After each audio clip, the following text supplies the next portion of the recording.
this episode feels like a bit of a mild reset. It's a major shuffle where you have a new way to book matches with the new commissioner. The McMahon-Helmsley era was like, oh, we're going to cause havoc.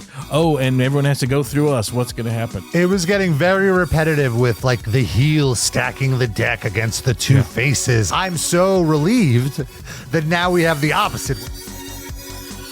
We are in Worcester for Tales from the Attitude Era. Worcester. Yes. It's Rob, joined as always by former WWF writer Tommy Blacha, who wrote Worcester. for WWF into Not Worcester. Worcester. Even the people from Worcester shit on Worcester. Sorry, Worcester. Worcester. We're in Worcester. It's the night after King of the Ring. Tommy, of course, former WWE writer. We go through every episode that he had a hand in. And we're going over the night after King of the Ring. It's Monday Night Raw. It's June 26, 2000.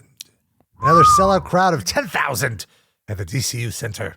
I know exactly where this venue is because it's right next to the Palladium, famous music venue where there would be an annual Metal Fest. And so I would go to the Metal Fest. I would see the DCU Center across the street. And there was this one year where the Metal Fest was booked as the same day as Dead and Company, the Grateful Dead band. And so the parking lot was transformed. It was metalheads versus hippies, and like all these hippies with encampments and selling nitrous and acid. It was quite a scene. I have to tell you. That sounds great. And also Worcester, because Worcester's a little and gnarly. it's Worcester. Yeah. So what year was nothing this? in that area. This is like 15 years ago now. Wow. I don't remember. Yeah. No, even gnarly. Well, when the Dead had those big, Wow, how crazy. Yeah, and it was just like, it was crazy experiencing like actual hippies, like legit hippies, not New York yuppie hippies. And a lot of metalheads did not get along with them, but some did. So I'm so naive. Before I moved to New York, I'm from the Midwest, and I kind of thought like, oh, the Northeast, New England, Worcester. There's no like white trash there. Then you go there and you're like, oh my God, they invented white trash. What are you talking about? There's the legacy, and then even I think we did the years ago or not years ago, excuse me. Years ago, but not in the Attitude Era. The Big Boss Man visiting the Big Show's mother little vignette, I believe. Oh, that's right. Yes. I'm pretty sure that was in the previous time to Worcester before this. And I just remember like we had a handler from Worcester just explaining like, oh, there's not even supposed to be a town here. There was the textile mill, and he would just say like, and they're dumping all kinds of poison in the river forever. So everyone's nuts here, and they just kept moving. He was like this Worcester historian, and it was all bad. But I have a fond spot in my heart for Worcester, just like a gnarly place. And there was the Holiday Inn joke in Worcester where you're like, where I did this for Fitz. I would go up to the curtain and go like, shh, open and go, oh, Worcester. Shh, and then I would just close it again. Yeah, because there's only like 3 hotels right by the venue and like a pizzeria Uno's, I remember. I don't know if it was there at this time. Like that's all there was. And one keynote, I'd never been to a town like this. It is a dry town. You could only get liquor at like one specific government-owned liquor store. That was closed on Sundays. Wow. So it was just like they did not want, or like the bar, the hotel bar, I guess. Right. But you could not get it at a deli. So that's a little Worcester history for you. Yeah. But crowds were hot. The crowds were nuts. The crowd was very hot. And I wanted to see, I was wondering, we agreed that the pay-per-view wasn't like, it was all right. It was a step back, let's say. Do you do like and what I was thinking about too is like nowadays the reaction is instant. You're on Twitter, people are immediately like, this sucks. Back then there was a bit of a delay with the reaction. Like, did you guys know what the reaction was? Or this is interesting. Do your own?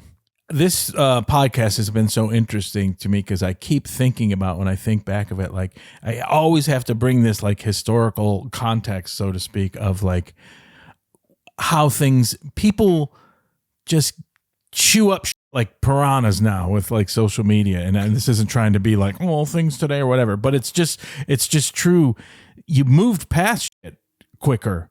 You didn't have, you had like the dirt sheets or whatever, but you didn't have this sense, maybe because things can be brought up more or recorded and you can look at it more. There was no sense of that, or not nearly as much. Basically, we were just moving forward. I always use this analogy, like if you're a basketball team and you had a shitty night, well, you had a shitty night. Next night, like, okay, don't think about it. So we'd have a little, and there's so much travel and what have you, a little post-mortem meeting, in Vince's office. You'd go over stuff and you just didn't have any time, or it was counterproductive to belabor anything like that. Mm-hmm. Sometimes we'd get stuff from people back in the studio, Kevin Dunn's folks or whatever would say, oh, they didn't like this or that or whatever. And that would maybe leak through to the next production meeting. Being the producers or the fans? I don't even know. The producers, people from the studio, really, just like the whole, you know what I mean? Like you're so disassociated from like, oh, let's see the opening package they did. Oh, that was great. So I don't know, whatever, I never even met a lot of these people who did a lot of the graphics or whatever, there was, just because the pace was so insane. It didn't pay to be like, okay, we got to talk about how subpar potentially that was as you're traveling to the next city and doing the next show. And for the most part, it was like, wow, the crowds were hot. We still kind of felt that live pulse. So whatever these flaws were that we talk about 20 years later, or this, that, and the other, live, you're like, everyone's going home happy. This is crazy. Whew, pulled it off. No disasters. Next city.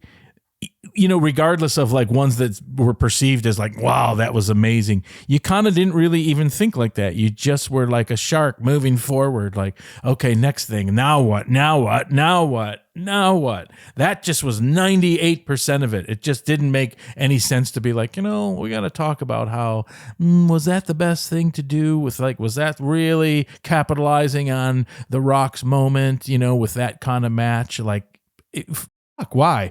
You know what I mean? It just like, yeah, that's and I know that's like a broken record answer, but it's like absolutely the case, Well, the reason I ask is because this episode feels like a bit of a mild reset. We'll get into it, but Vince basically indicates that he's pulling himself off the show.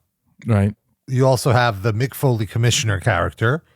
So you're kind of realigning things, and you're kind of pulling Undertaker and Kane into the tag division briefly, which I was, so a lot of stuff is shifting around. So I was wondering if it was like a conscious effort of like, all right, I think we've done enough with the McMahons are overexposed right now. Let's pull them back. Let's bring Foley, or was the plan always to bring Foley in after King of the Ring? Like when was the conversation started, if you recall, about him being the commissioner? Well, that's always kind of, there's like I guess you have this toolbox of like, oh, that could always be something. That could always be something. Or sometimes it's just told and you're like, oh, Mick wants to come back, and like, and you do kind of like look to pay-per-views to be like, okay, we're going to end the McMahon Helmsley thing and kind of start a new thing here. That makes sense. So it's kind of like in the air as possibilities at all times. And then, then you just kind of like book the show and you kind of feel like, oh yeah, okay, now it's time to do that, So frankly, I can't remember exactly. A lot of things are just always at play, but it just seemed like, you do like these touchstones of pay-per-views kind of like are always like that, kind of like, and now we can, reset to this. Yeah, that makes sense. And it is a perfect time, like the storylines reach their natural climax at the pay-per-view. So perfect time to introduce new stories. That's why the Raw after a pay-per-view used to be like a really big deal. Not really so much anymore. That I don't think like anything's really a big deal anymore. Everything is just, one level thing. Whereas now, before it was like peaks and valleys. All right. So, well, and it was the fun of all the time. Everything just thread into everything else because, your storylines from the pay-per-view, like just that night, you'd be like, okay, you would have a plan out. Sometimes you wouldn't. It'd be shocking how little of a plan there was because you just kind of like, okay, what do we do tomorrow? And it's like, well, this makes sense, So sometimes you think like, oh, you're planning all this stuff, but like, it's like, you can just like snap to, and it'll like happen, So like, if that makes sense. So the show kicks off with The Rock, the new world champion. Big reaction for The Rock. He says, finally, The Rock has come back to Worcester. He gives one of his Brian Gewirtz written promos, I assume. Vince, you're okay. You're still the owner of the WWF, the owner of a nice house, the owner of the best penis implant money can buy. And as we always say, like when I say the line, it sounds ridiculous. But when he said it, he nailed it. The crowd loved it. And they were chanting Rocky after. As The Rock put his foot on your chest, it became crystal clear that The Rock owns the WWF title and The Rock owns your candy ass. And he says, Vince, I know you're not going to take this lying down, so just bring it. And Vince comes out. He has a moment of clarity, he says, while looking up at the lights. He wondered, why would my wife be so nice to my enemies? Why would she put me in this situation? There's only one reason why. Because she loves me and I love her. Linda, I know. And as he's going on, I'm just like, I like, this couldn't have come at a better time, because I'm like, just get it. All right. Like, enough of this, right. And he goes like, Linda, I know you've been clamoring for my affection, my attention, no matter attention. If it's attention you want, you're going to get it from me. Whether it's tender touching or rough and ready, it doesn't matter for me. What you want, Linda, is another baby, which the crowd goes like, what? Yeah. And if you want another baby, I am your genetic jackhammer. Linda, daddy is coming home. Yeah. A bizarre but wonderful promo, just to be like, what? Yeah, very weird. It is very weird, but I love the take, because it's you always filter through just a egomaniac. Like, why is she doing this? I know. She's trying to get back at me because she wants my attention. It's just like, oh, what an awesome narcissistic take. It's so wonderful. And then he turns to The Rock. He says, I want to let bygones be bygones. And he extends his hand. Rock shakes his hand and he smiles. And Vince goes to leave. Rock does not let go of the handshake. He takes the mic and he says, before you go home to make babies with Linda, you're still Vince McMahon, the owner of this company. You may be a stud in bed, but as far as The Rock is concerned, you are and forever will be an asshole. Crowd pops, big rock bottom, and Vince is written off the show. Not a moment too soon. And there's just an aura in the air of like, all right, we're in the summer season now. Things are moving. Because like I said, it felt like things were like at a bit of a standstill for like the post WrestleMania season. And now we're kind of revving up a little bit to SummerSlam. So things are finally moving along. And I like it. Immediately we cut to the garage area. And we see that Shawn Michaels is here tonight, which is always like, oh, what's he doing here? And after the break, Vince is leaving and Steph is with him. And he says he's going home. And he says he has a message for Triple H when he gets here. Sorry. And Steph is confused. We have our first match of the night. It's Rikishi versus Chris Benoit for the Intercontinental title. This is playing off the match at King of the Ring that ended within a few seconds just because Benoit used the chair on Rikishi. And Rikishi's selling his elbow. It's all taped up. Match goes like a minute, and then Taz's music hits. He hasn't been around. He was injured by Benoit a few weeks ago, and he runs into the ring with a chair. You think he's going to hit Benoit, but he, in fact, hits Rikishi. And the announcers are confused. I'm always turned off when the announcers are dumber than me. Because they're like, why would he hit Rikishi? And his problem is with Benoit. And I'm like, well, he wants Benoit to lose. So in order for Benoit to lose and get disqualified, he has to attack Rikishi. Like, I'm surprised they didn't tell that aspect of the story. Well, they're not catering to smart marks. They're spoon feeding regular marks. Disgusting. So that's the thing. I guess maybe setting up a triple threat feud feels like a bit of a step down for Rikishi after this kind of main event push that he's been getting. I guess we'll see, though. Triple H arrives backstage. He's very upset. Doesn't say a word. Stephanie and DX greet him. He walks off.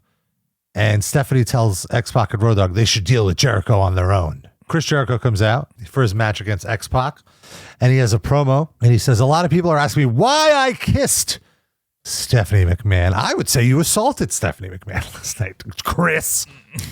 But okay. He says, ever drive and pull over and you see a nasty piece of roadkill on the side of the road? You might poke it, you might kick it. Well, last night I kissed the roadkill. Ew.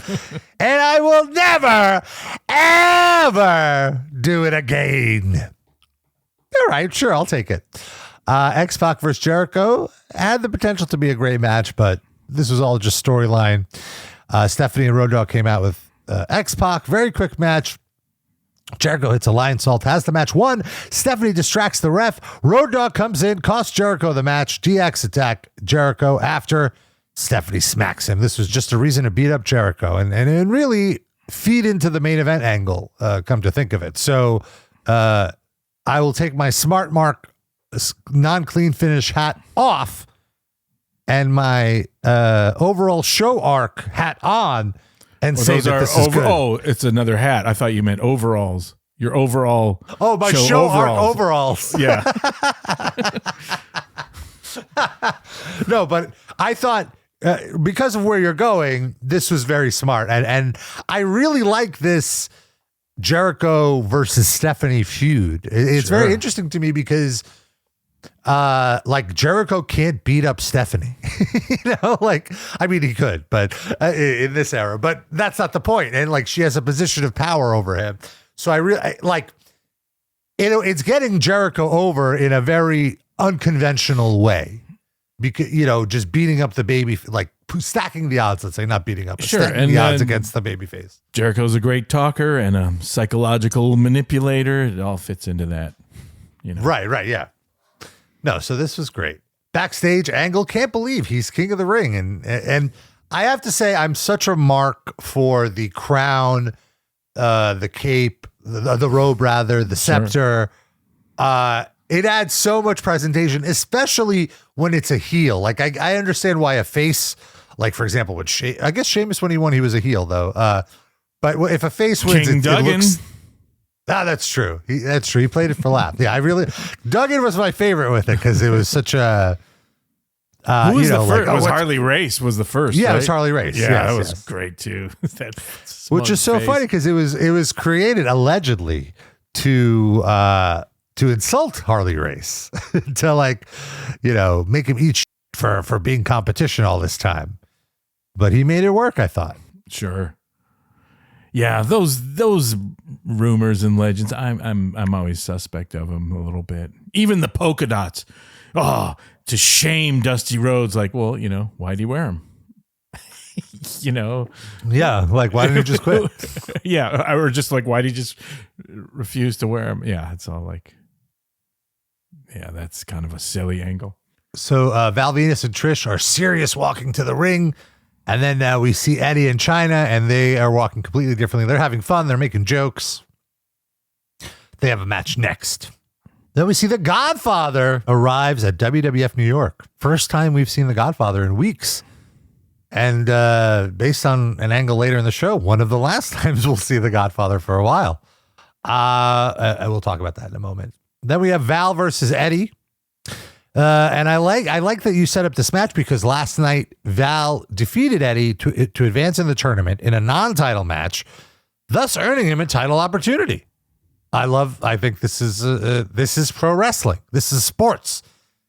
You know, this is good. And the story of the match is Trish tries to interfere and Chyna cuts her off. And there's a "We Want Puppies" chant. At one point, Val and Eddie have a mid-air collision. They're both down. Trish tries to get in the ring, so Chyna gets in the ring to stop her, but the referee goes to Chyna to get her out of the ring while Trish is unattended to. So she throws Val on top of Eddie, and then Chyna pushes through and breaks up the pin. It's a DQ, and then both Chyna and Eddie give Val a double DDT, and then Chyna grabs Trish and gives her a power bomb in heels. Nice. So this is just a little something to get Chyna over. It's a good piece of business. And I guess you're setting up a program with Val and Eddie here. Yeah, because there was no finish to this, so I could see them. Keeping it going. I'm sure Val is very excited to be back on TV. Kurt is talking to like a stagehand, and I think we've seen the stagehand before with Kurt. I don't remember his name exactly, but this guy looks familiar. But he says, the reason I summoned you here is because you're a commoner, and I need a commoner's perspective. Like this is made for Kurt Angle. Like his character needed to be king. How's King Kurt? Or maybe King Angle? Or how about Kurt Angle, the Royal Gold Medalist? And then we learn the coronation is next. The coronation. And well, that kind of the thing that I don't want to say bothered me, but why it was inaccurate is like he's already coronated. He already has the crown. Shouldn't the crown be? Doesn't that mean getting the crown? Well, yeah. Well, yeah. I gotta take the smart rock hat off. Yeah, all right. Quick, how many Kings of the Ring were there? Let's go through them. Harley Race, Hacksaw Duggan, King Haku. King Haku. And then I guess the King of the Ring. Then after that, then it was Bret Hart. King Savage. Oh, that's right. Oh, no. Oh, yeah. So then Duggan won it back, and then King Savage. And then was he the last king? Yeah, he was the last king because then Warrior retired him. Then they did the King of the Ring. So that would be Bret Hart, Owen Hart, King Mabel. King Mabel. Yeah. That was who won after Mabel? I can't remember. That would be 98. Triple H, I think. Or no, Steve Austin.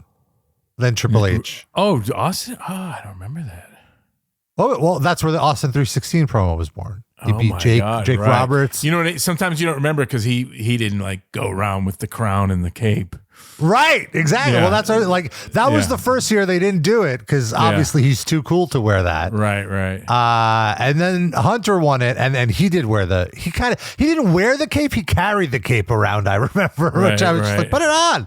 Right. Hunter 98, 99 was Billy Gunn.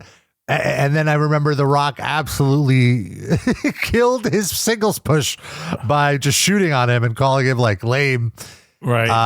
And then 2000, here we are. It's Kurt Angle. King Angle. Interesting. And I don't remember the rest. Pretty good. I would not remember next year. Yeah. All right. Let's see. So then we have, it's the coronation and HBK's music hits. I'm excited.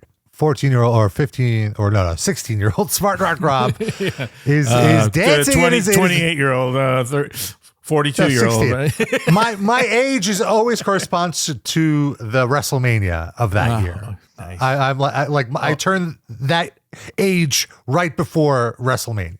My birthday's in September. The following WrestleMania is always the same age. Spoken like a true slow adult. That's how I know how old I am during wrestling. During like a wrestling moment, I'm like, wait, what WrestleMania was that year? Rob, tell them how old you are. I know because of WrestleMania.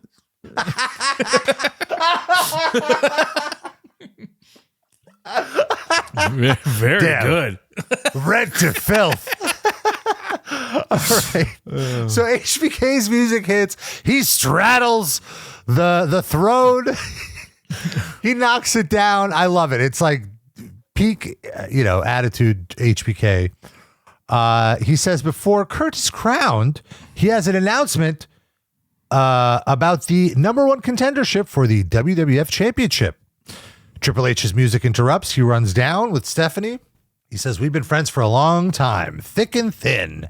Immediate asshole chant. That's why it pains you to see what happened to me last night, to see me get royally screwed.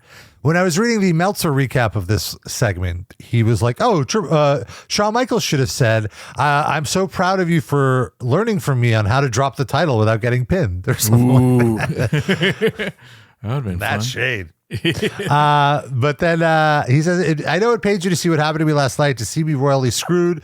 I stand here no longer the WWF champion, but I was never beaten. It's like a cancer in my stomach eating the inside of me. That's why I know your announcement is that I am the number one contender for the title that I never lost. Oh, are you a little emotional over? Yeah, I'm getting a little verklempt. Oh, I can't believe he lost without getting pinned. It's not unfair. Shawn Michaels says, you're right, but there's one small problem. I resigned as commissioner. I can no longer make those decisions. You're my best friend. I would go to the end of the earth for you. Now they're friends again. I'd go to, like 3 weeks ago, they weren't friends, but that's fine. I would go to the end of the earth for you. That's I how can't it is make with those high-level competitors, though. It's always... It's true. That's true. Smart Mark Rob always wanted them to be friends anyway, so it's fine. I'm okay with it. I can't make those decisions, but I want to introduce you to the man who can make those decisions, Mick Foley. Big pop. The fake AC/DC. I was very into this. I am super into this commissioner run. I was so happy to see Foley back on TV because I really missed him. He was my favorite wrestler of the moment. Sure. And I understood, like, okay, his body's broken down. He doesn't want to wrestle anymore. But to have him on TV as a commissioner was such a great compromise. And he absolutely delivered in the role. And I'm pretty sure this is the first time in modern WWE, like not including Jack Tunney or Gorilla Monsoon, that you had a face authority figure dealing with everyone. Whereas, previously it was McMahon and the McMahon family and, Stephanie. Now you have a face. So now it's the heels that have to, it changes the dynamic in a very exciting way. Agreed. And also like just a great talker, obviously, and someone who can be like, no one's going to be like, oh, how come he gets to go around and not wrestle and hurt his body, but still be a big focal point? Because it's Mick Foley. He's, no one can question his destroying his body, et cetera. Yeah, he's put in the time. As Foley comes out, Triple H is fuming. He's like, this is not what I want. I love it. And Foley said that Linda McMahon has bestowed upon me the power to determine who is the number one contender for the WWF Championship. With Vince gone to be the genetic jackhammer. What branding? Like, I still think about that. The genetic jackhammer. I make the decision now, and I promise nobody will have to listen to another boring 20-minute promo from Triple H again. I was kind of shocked by this about the level of self-awareness because, I'm kind of annoyed by this, and the crazy thing is like we're not even at the worst of the 20-minute Triple H promos. That comes in a few years. But it's great to see the writers. You guys have the self-awareness here. Good words. Bless his heart. And then Triple H gives Foley an ultimatum. Either make me a number one contender or I'm going to beat you up right here in Worcester. And Mick says, you've already done that before, but the man I pick will not be picked through favoritism. It will truly be the best man for the job. And now Kurt Angle comes out. He has the crown, the scepter, the cape. He looks great. It looks like $1 million.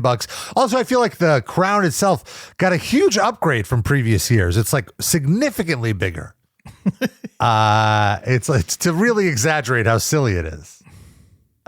This was supposed to be the official time of my coronation, said Kurt. But now that this is happening, I don't think so. I beat 3 guys last night, and this guy, pointing to Triple H, lost. And now I'm royalty. I deserve the shot. He knows it. You know it. Even the barely literate commoners in Worcester know it. And Foley says, you're right. As far as how you look, I have to say. And then he busts out laughing. A grown man with a crown. Shot at Jerry.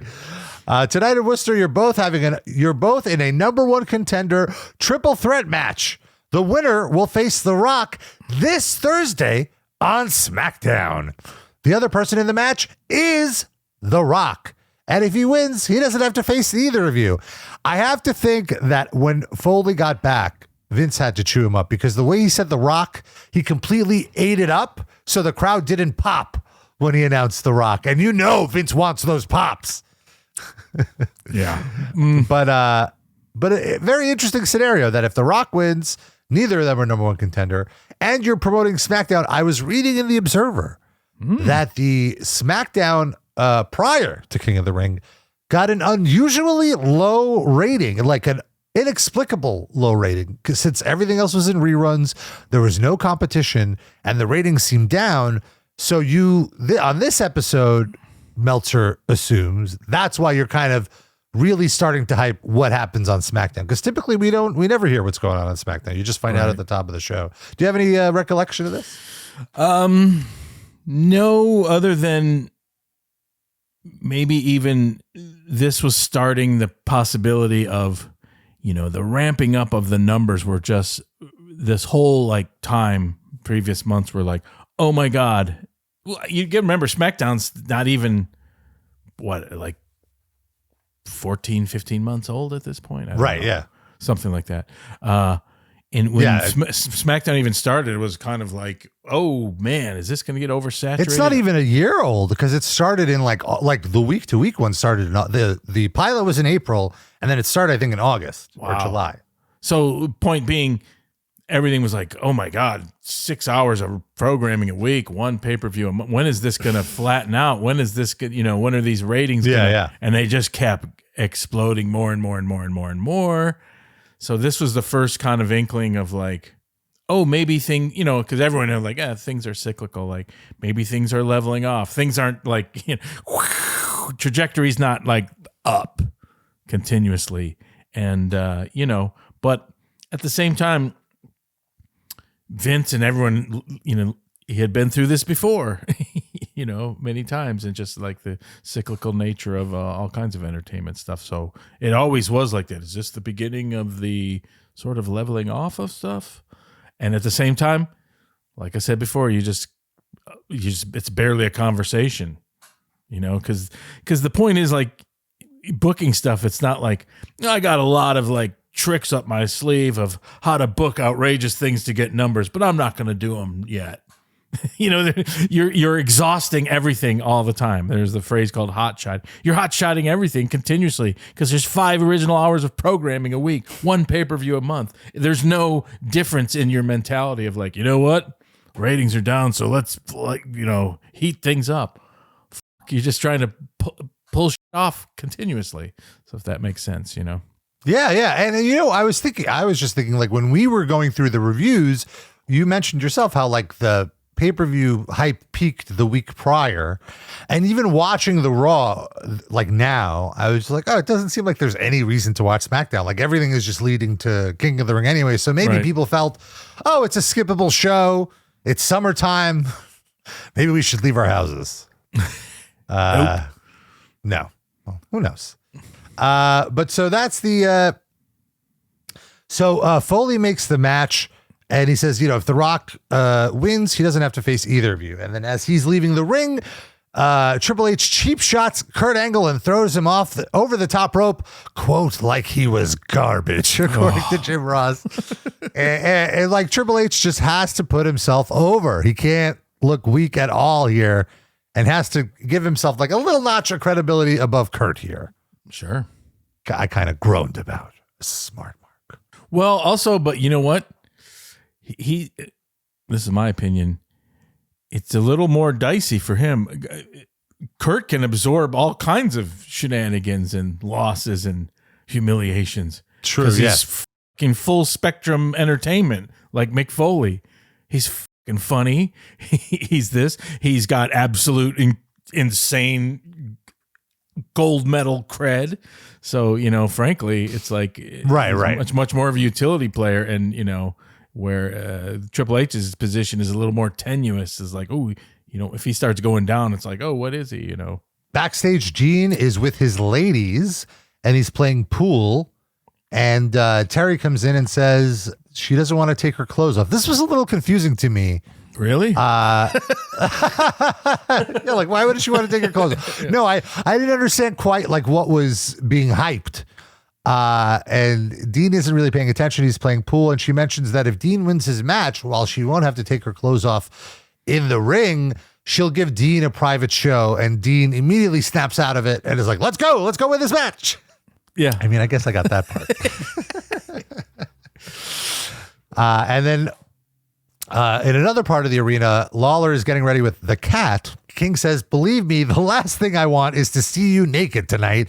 And then he kind of gives this look like, did I just say that? He bites his tongue. And then Cat says, if the King wins, she'll give him a personal Bronco Buster. Oh. Then we have Jerry Lawler versus Dean Malenko.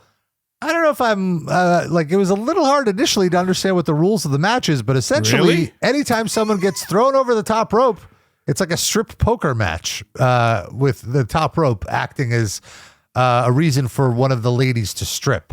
Someone somewhere came up with the over the top off phrase.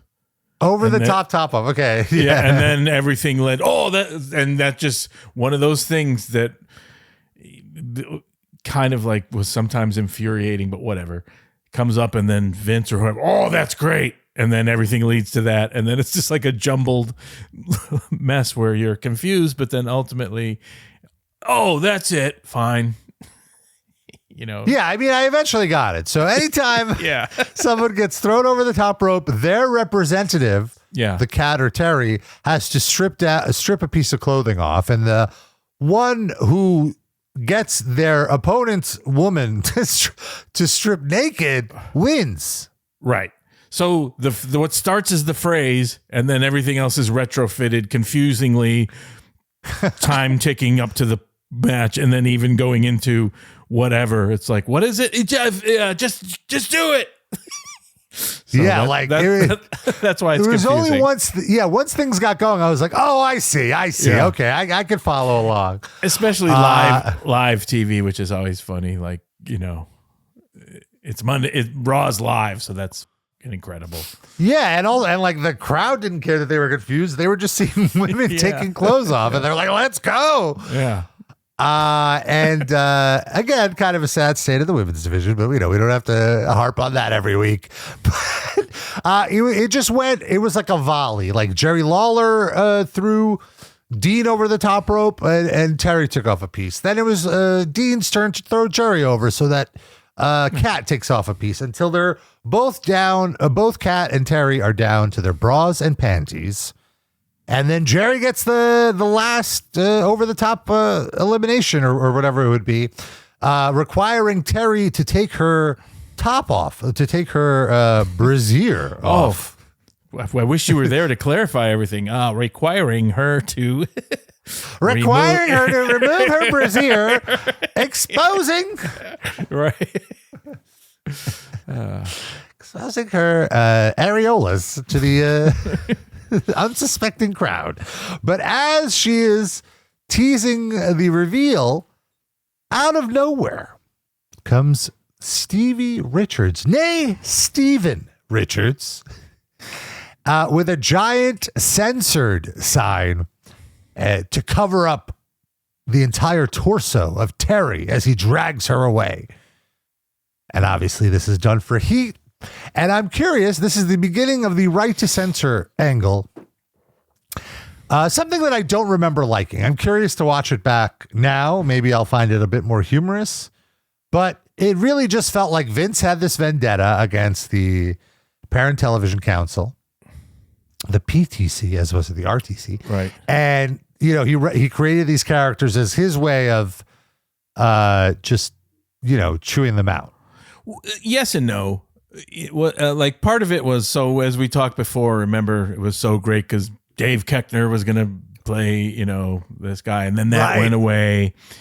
And so it was always in the air to have, which isn't a bad idea, of like, as wrestling is consistently looked down upon in this era as being perverted and lowbrow and, what have you, and that there was be an entity to fight that. And I remember I was like, I pitched something once we never could really get anyone to do, but I always liked the idea of like someone like an old school guy who was like, his daughter was like a wrestler, was like really getting like all salacious, and he would like grab her out of thing and put a coat on her and like boo, you know what I mean? And so there's always things in the air like pitching like, oh, some kind of like, you know, moral force or someone who's disgusted by it. So it kind of just they briefly did that with Ken Shamrock and his sister Ryan Shamrock, right, his shoot girlfriend.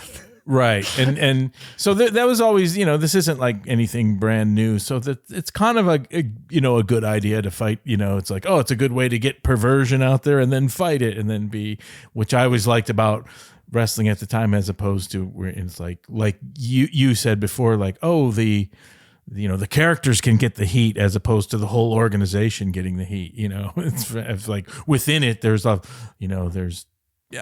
not a bad idea. I think like most things, if you didn't really like it, it's kind of like went on a little confusing and, you know, and a little like maybe, you know, oh, their ties and stuff. I don't know. It wasn't the greatest thing, but it wasn't a bad idea, you know. So it wasn't a bad idea. I just feel like the execution quite wasn't there. Later on, like so far, it's fine. Yeah, but like the as it went on and like the faction expanded, and it just became kind of like a bunch of herbs, essentially. You know. Yeah, a little bit. I mean, but there's always like, you know, there's a lot of like things of like, oh, a cultish sort of moral thing. Yeah, I don't know. It just never really gelled well. Yeah, I would say. And it's interesting that you said you had this idea now for like 6 months. Like we had Keckner on like a year ago, which is so crazy to think about how long has passed. And it was just like his stuff was dropped. But you still were like, oh, like I'm guessing in the writer's room, occasionally you'd be like, oh, why don't we revisit that, you know, PTC thing and bring that right? Like how, and was Stevie always kind of penciled into this, or were you just looking for something for him to do? Because I think a few months ago he was doing the cosplaying thing where he, no, it was like, he's like, you know, there was, as far as like there wasn't an exact writer's room still, it was still just like such a small group. And so there was always like, that, like I said, the nature of that kind of idea is out there. And then they were always looking for something for Stevie to do too, just because, you know, it was like, oh, he can talk or he's good. So, you know, I'm not, and for me, some of the flaw was, you know, there wasn't a reason to start it. You know what I mean? He just started like, oh, suddenly, you know, it didn't have any kind of like, I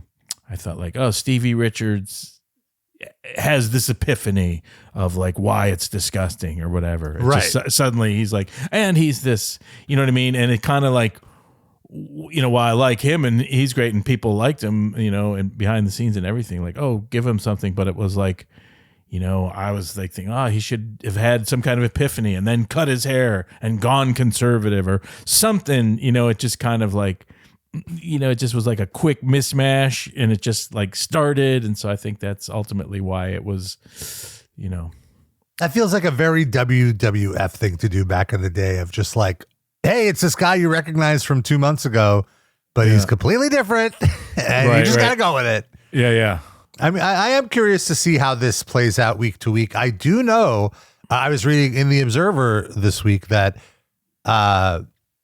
maybe this was the week where I remember you tell the story where Vince walks in and he's like, I'm a defeated man. or something, because a few sponsors dropped out and there was an edict to no longer use words like ass, slut, I'm sure that's all going to get censored on our end now because we're working with the YouTube algorithm, folks, to try to be a little more friendly. Right. But the A word, the S word, the H word. Well, that was always in the mix, but you know, I guess like was Apple bleeped even in this show? I kind of. There were on SmackDown, I think last week or 2 weeks ago, it was bleeped. But Rock called him an asshole on this show. Oh, that's true. Yeah, that wasn't bleeped. Yeah. You're right. Maybe there's like special, like Rock has special privileges. I don't know. Things were just always, it's always a mess. Well, so that was that angle. We'll be seeing more of that. It'll be interesting to see how that progresses and how you weave in other characters like the Good Father eventually. And then we have Edge and Christian outside the Rock's locker room. They feel disrespected. And Mick Foley shows up and says he wants to keep the tag team champions happy. I'm now reminded how much I enjoyed the three of these wrestlers' interactions. This was always gold.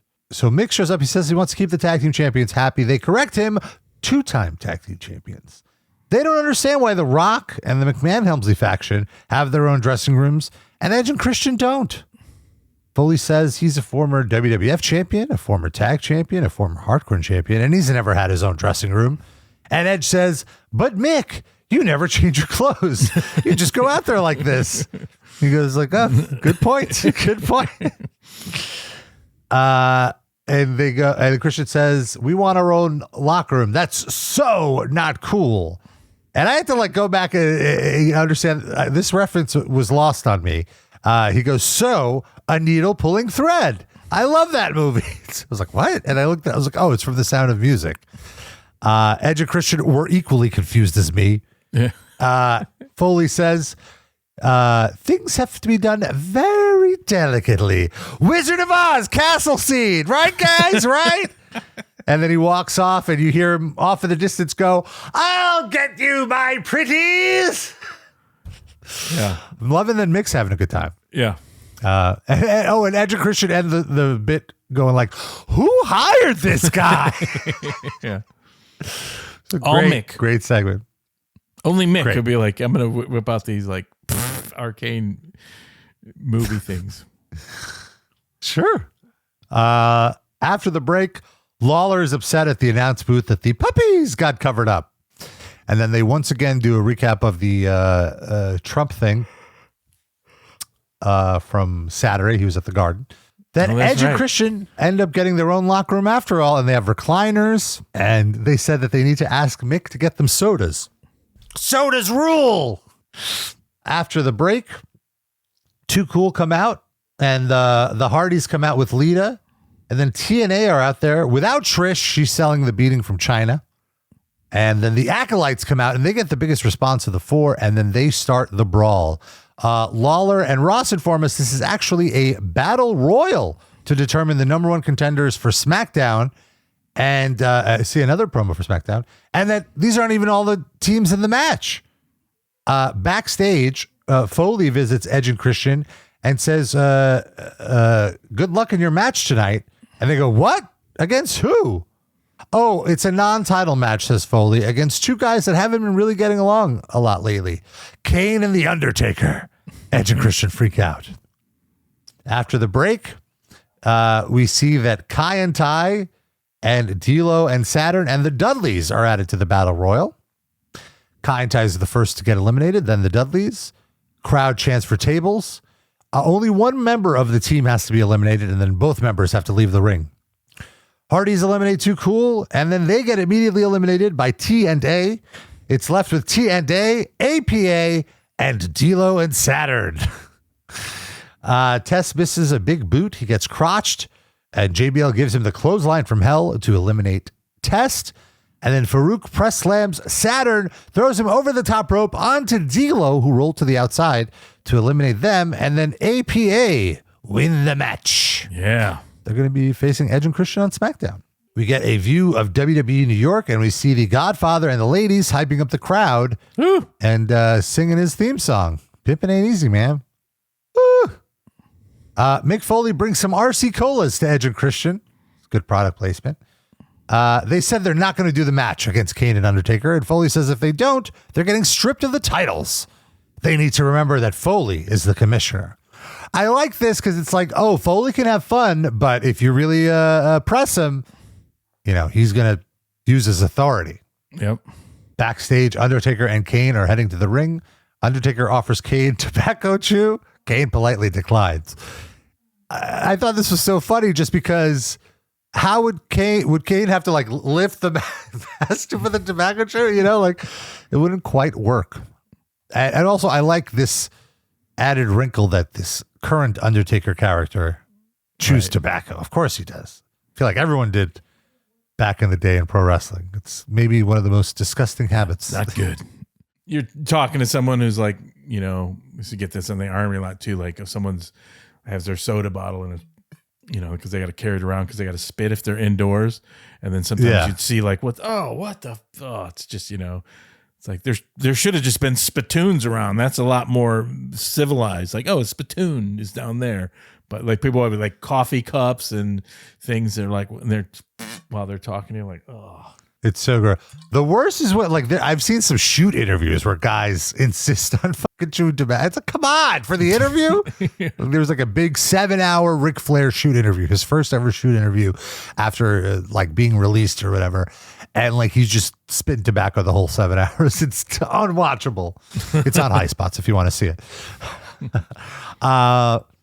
So then we have Undertaker and Kane against Edge and Christian. I want to say I am all in on the Brothers of Destruction run during this. Felt so big. This felt like such a big deal. And it really elevated Kane, I think. And it elevated the entire tag team division. Even though Edge and Christian kind of looked like scrubs against Undertaker and Kane, like we talked about a few weeks ago, losing to the Undertaker there's no shame in it. He's the Undertaker. No, Undertaker and Kane, even though they never, you know, if they were just from day one a tag team, they would have been the LOD, you know. I mean, right. You know. And so it's a very short. So Edge and Christian come out. They're pissed, and they don't even do a 5-second pose. They say for the benefit of those with flash photography, we say put away your cameras, no pose, because this is unfair treatment. Then Undertaker and Kane come out. They get a huge reaction. This match lasts maybe 2 minutes. Absolute destruction. Double chokeslam. Edge gets chokeslam by Undertaker. Christian chokeslam by Kane. Christian thrown out of the ring. Undertaker pins Edge. Easy peasy. Makes sense. Absolutely. Also, what would Edge and Christian do? Protest? Oh man, we're not getting our shit in. And like, really? they're believe me, they were like, oh, happy to do it, you know. Absolutely. Like this type of it wouldn't make sense to do like a 20-minute barn burner here. So this makes sense because you're also setting up the eventual tag title defense. Now I feel like they've earned themselves a title shot by this. Also, they're champions. Dominant performance. Yeah, makes perfect sense. Yeah. So short match. Undertaker never takes the tobacco out of his mouth, which I think is a great small detail. And it is crazy to me how like tobacco chew kind of went away in the 2000s and the early 10s. And now it's back as these like pouches. The kids, the Gen Zers are those been around too. Now. I mean, they've been around. They've been around forever, but I feel like the only people I ever knew who chewed Zyn were like Swedish folks that would fly in and visit. Well, like, I guess, I remember all the a long time ago, all the tobacco chewing companies did have a version too, like, and the little pouches, which was basically like, so you don't accidentally swallow stuff or it's a little clean in your mouth. But they have been around. I guess they just got popular again. Now they're just popular. Yeah. It's crazy. It's main event time. King Kurt comes out first. He joins the commentary team, says he's going to wrestle, but he wants to talk to the announcers first. As Triple H comes out, Kurt complains about how unfair it was what Triple H did earlier, blindsiding him. And when The Rock comes out, we see a little promo that reveals this Wednesday at 4 p.m. on Total Request Live will be the world premiere of his new single with Wyclef Jean, It Doesn't Matter, which was it was a deal. It wasn't like a huge deal, but I remember it was kind of a deal. It's a catchy song. It got on TRL. It got on the Hip Hop Show, and it's a cool crossover for WWE and The Rock. And I remember like my 16-year-old Rob, my favorite shows were like WWE and TRL. So this was like heaven for me. Didn't have a lot of impact though. Yeah, no, it didn't really do much. Yeah. But I went back and revisited it a few months ago. Actually, I like the earworm got stuck in my head, right. And I was like, oh yeah, I remember this. So then we have the main event. It's the triple threat. It's Rock versus Kurt versus Triple H, and the match starts with Kurt and Triple H double teaming the Rock. Hebner tries to step in. He's the ref and gives The Rock the opening for a double clothesline. After this, it kind of morphs into the type of triple threat where it's two guys in the ring, one guy out of the ring. So anytime one guy goes out, another guy rolls in, and then blah, blah, blah, blah, blah. At one point, both Triple H and Angle knock down The Rock with a double team. They both stare at each other, and then Angle decides, I'm going to go for the pin, and Triple H breaks it up by kicking him in the groin. Oof. The finishing sequence sees The Rock on his back and Triple H landing a pedigree on Kurt Angle, goes for the pin by the ropes, and Jericho runs down, gets his revenge by pulling Triple H off of Kurt Angle to stop him from getting the win. Triple H goes to address Jericho and gets his neck snapped on the top rope by Jericho. And as Triple H bounces off, he walks right into a rock bottom, and The Rock gets his pin against Triple H. He gets the visual pinfall, making up for the night before, although not quite as impactful. And so The Rock wins, and we're left with the question of who is The Rock facing this Thursday on SmackDown? So it's a cliffhanger for SmackDown. Very rare. I like it. Classic, perfect stuff. The ending was great. Because you're like, everyone's got a beef, but it's also like you said, like, what do you mean? I just pin you. Yeah, but et cetera, et cetera. Classic. Right. Everyone has kind of an out. Like, oh, I pinned you. Yeah, but Jericho helped. Yeah, well, I'm the champ. Yeah. Yeah. So this is great. This is a really good light reset of all the angles that have been going on. And I enjoy this show. It's a major shuffle where you have like just a new way to book matches, that's a good way of putting it. With the new commissioner. And I always like that just because you need that.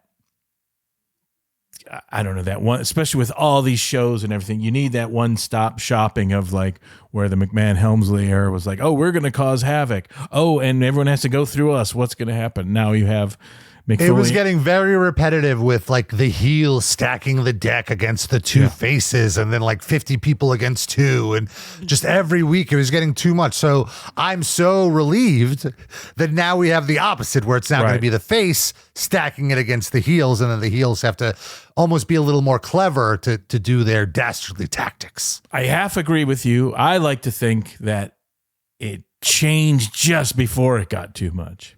Now you have retrospect, you can look at it now like, no, I'm watching all this stuff and I know where everything went. So I think that was. Yeah, that's fair. That's fair. I think, I guess what I'm saying, like it just started to drag, as we were saying on the week to week. So you're right. This was just the right time for the change. You addressed it. You saw it happening, especially Vince. You had to get Vince off the show because you don't like, he's the one guy that you'll always have access to until now. But, so you don't want to overplay that hand. You want people to look forward to him. So, yeah, I'm really excited to see where this goes. A few notes from the Observer this week.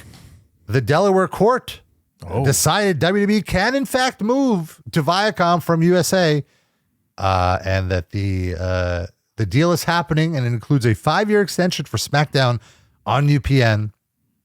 And Paul Heyman is really freaking out because he doesn't know where ECW is going to be, because ECW is currently on the channel that WWF would be moving to, and he doesn't have a home for his show. And he's apparently, right after the court decision was made, reps from USA reached out to ECW. Obviously, no deal was made.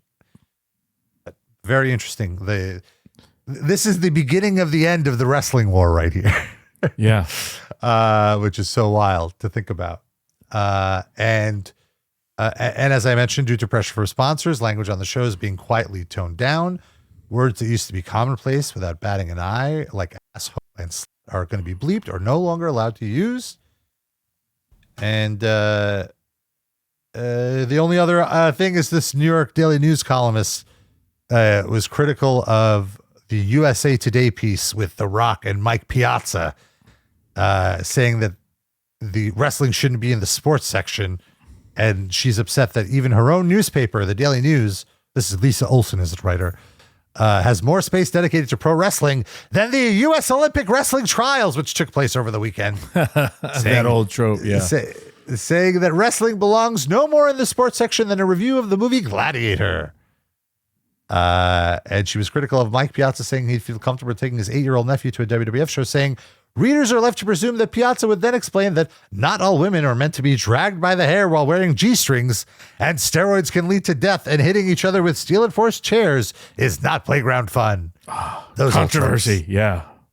I miss the days when wrestling was still just the bee in people's bonnets. Yeah, it's interesting. I feel like of those things, the only valid criticism is the dragging women by the hair while wearing G-strings. Like, yes, that's terrible. Like all those other things you could find, like the steel chairs. You could see violence in other media. I guess you could see women being degraded in other media as well. I take it back. Yeah, yeah. But yeah, I know. So and generally, the gimmick is they're holding on to the wrist. They're not really being pulled by the hair. It's an illusion. Yeah. Well, folks, you learned something new every episode, and I hope you learned something new today. And if you have any questions, comments, or criticism, we want to hear from you. tftattitudeera@gmail.com. We're also on Instagram, on Twitter, on TikTok. Where's the SmackDown? I forget. I assume it's in Hartford or Springfield or can't remember. Oh, let's see. Providence or one of those places. Hurry. Oh, it's like Hartford Civic Center. You know it. Also, I want to. I learned right before going on air. This is going to air a few days later. That we do this, but the WWF director Kerwin Silfies passed away.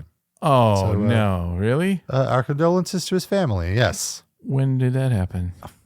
He's been dealing with some health issues privately. Passed away on February 17th, which at the time of this recording would be last night. Oh, 75 years old. Wow. Any memories of Kerwin? I mean, I'm guessing you remember the director, right? Fondly, just like a implacable. Is that the right word? Just couldn't be flustered, friendly. You got it. Competent. Always around, and just that steady voice, and just mistake free kind of guy that was just just have like pleasant conversations. Hey, hey, can we do this or that? You got it.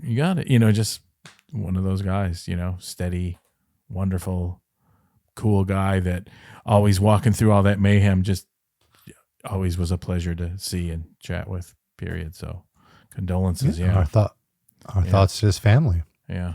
And all right. Well, on that note, it's been a pleasure, and we'll see you next time on Tales from the Attitude Era.